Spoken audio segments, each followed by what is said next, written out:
ففروا إلى الله إني لكم منه نذير مبين. Bismillahirrahmanirrahim. Alhamdulillahi rabbil alamin. Wassalatu wassalamu ala al-mab'uthi rahmatan lil alamin. Nabiyina Muhammad wa ala alihi wa sahbihi wa man tabi'ahum bi ihsanin ila yaumiddin, amma ba'd. Kaum muslimin dan muslimat, para pendengar dan para pemirsa rahimani wa rahimakumullah.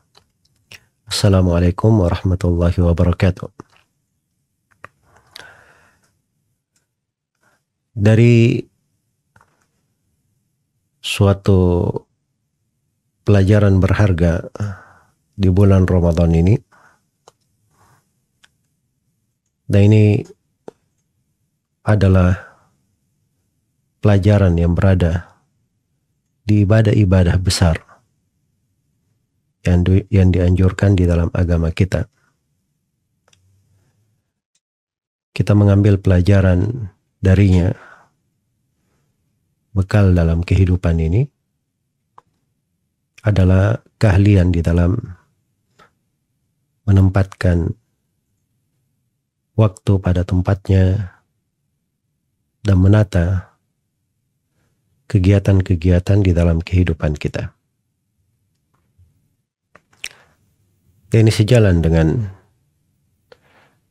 penciptaan Allah Subhanahu wa Ta'ala. Ya Allah telah berfirman, Sun'allahi alladhi atqana kulla syai' innahu khabirun bima taf'alun.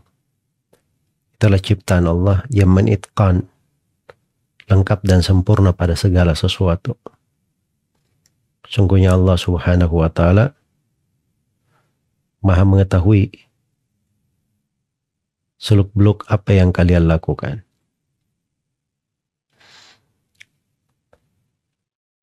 Dan juga Rasulullah sallallahu alaihi wasallam bersabda dalam sebuah hadits dihasankan oleh Syekh Al-Albani rahimahullah, Inna Allah yuhibbu minal abad idza amila amalan ayyutkinahu. Sungguhnya Allah cinta dari seorang hamba apabila dia beramal dengan sebuah amalan, dia mutkin dalam amalan itu, lengkap dan utuh.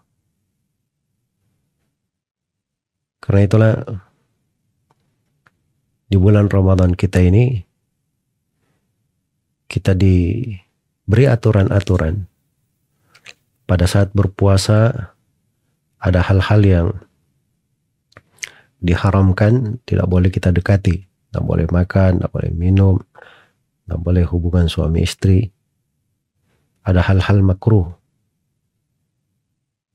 yang harus ditinggalkan dari perkara hal yang diharamkan, hal yang buruk, akhlak yang tercela. Ada hal-hal yang disunnahkan dengan memperbanyak ibadah, doa, istighfar, baca Al-Quran. Dan aturannya jelas, penataannya. Berpuasa itu dari terbitnya fajar subuh dan berakhir dengan terbenamnya matahari. Sebagaimana di bulan Ramadan kita diberi syariat khusus sholat tarawih berjamaah, ditambah untuk kita sebuah sholat dilakukan setelah isya, sholat tarawih secara berjamaah, agar supaya menjadi tambahan untuk kita menata dan mengatur waktu. Dan sholat tarawih ini diberi dari keutamaan bagi siapa yang melakukannya lengkap bersama imam. Kata Nabi SAW dalam hadits Abu Dzar Al-Ghifari, Inna rajula idza shalla ma'al imam hatta yansarif husiba lahu qiyamul laila. Sungguhnya seorang lelaki itu kalau dia berdiri bersama imamnya sampai selesai, maka dihitung untuknya sholat satu malam penuh. Iya. Dan demikianlah berjalan, ada hal yang dianjurkan, ada hal yang dilarang, ada aturan ibadah. Sama dengan sholat, 5 waktu. Sholat 5 waktu saja ketika bersaf itu disyariatkan untuk teratur. Jangan ada yang maju, ada yang mundur, tapi hendaknya rapi, lurus, dan rapat. Malah Nabi SAW dalam hadits riwayat Bukhari dan Muslim dari Nu'man Bashir radhiyallahu anhu, Nabi itu selalu mengingatkan para sahabat di belakangnya. Kata beliau, "Istau wala takhtalifu wa takhtalifa qulubukum." Luruskanlah dan jangan kalian berselisih, sebab itu bisa menyebabkan hati-hati kalian berselisih. Ya subhanallah. Dari kelurusan saf itu berpengaruh pada hal yang batin. Kebiasaan untuk lurus bersama dan tidak berselisih. Kemudian begitu sholat dipimpin oleh seorang imam, begitu sudah masuk seorang bertakbir Allahu Akbar, maka haram atasnya segala sesuatu kecuali kegiatan di dalam sholat saja, apa yang dituntunkan dalam sholat. Maka itu saja yang dia lakukan. Dia ikuti aturan sholat itu dari takbiratul ihram, membaca al-fatihah, surah, ruku, i'tidal, sujud, duduk antar dua sujud, sujud lagi. Dengan tertib. Iya. Didatangkan secara sempurna. Itu kebiasaan untuk seorang itu disiplin, teratur, menata dari kehidupannya. Dan ini sholat 5 waktu. Tadi diri kita untuk hal itu. Kemudian menghadiri sholat itu perlu diatur waktunya, ketepatannya untuk datang ke masjid-masjid, menghadiri sholat berjamaah.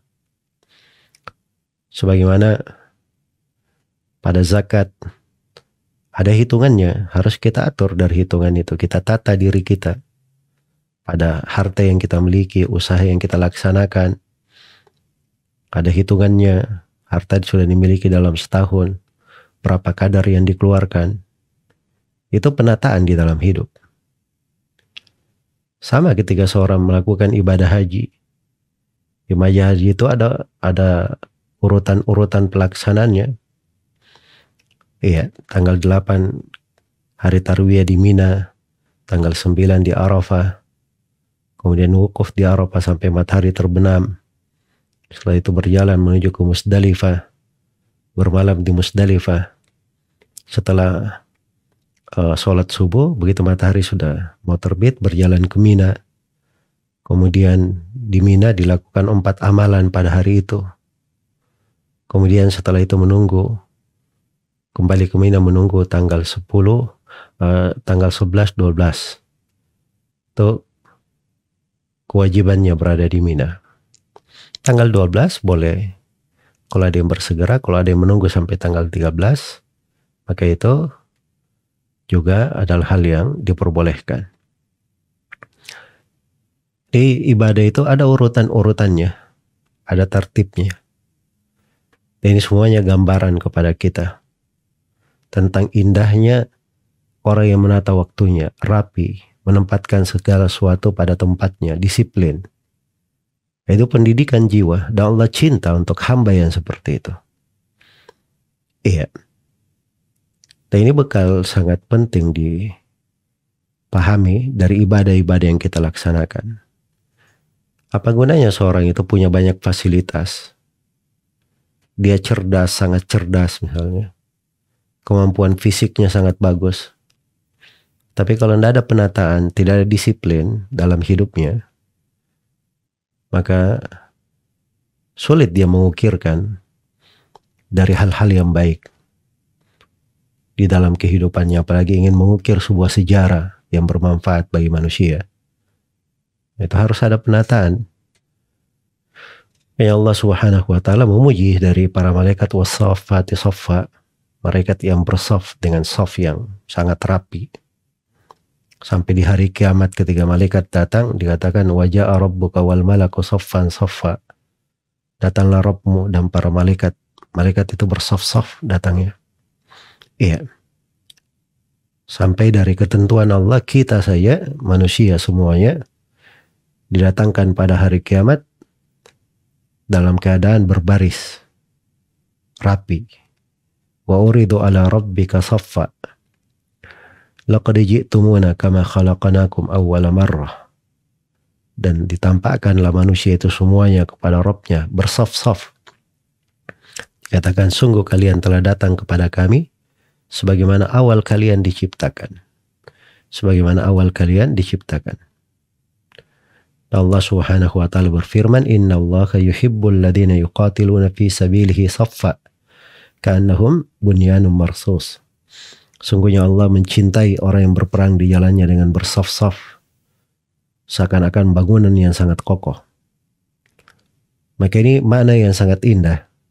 Hendaknya kita perhatikan di dalam kehidupan kita. Dari pendidikan di bulan Ramadan ini. Kita pandai untuk menata waktu, menempatkan segala sesuatu pada tempatnya, disiplin pada kegiatan, continue, bisa dia berkesinambungan di dalam pekerjaannya, ya, menempatkan hal yang terpenting, kemudian yang penting setelahnya. Dan ini makna yang sangat besar kita perlukan sebagai bekal di atas jalan. Semoga Allah Subhanahu wa taala memudahkan kita semua di atas kebaikan dan selalu memperbaiki agama dan amalan kita. Innahu waliyyu dzalika wal qadiru alaihi wallahu taala alam.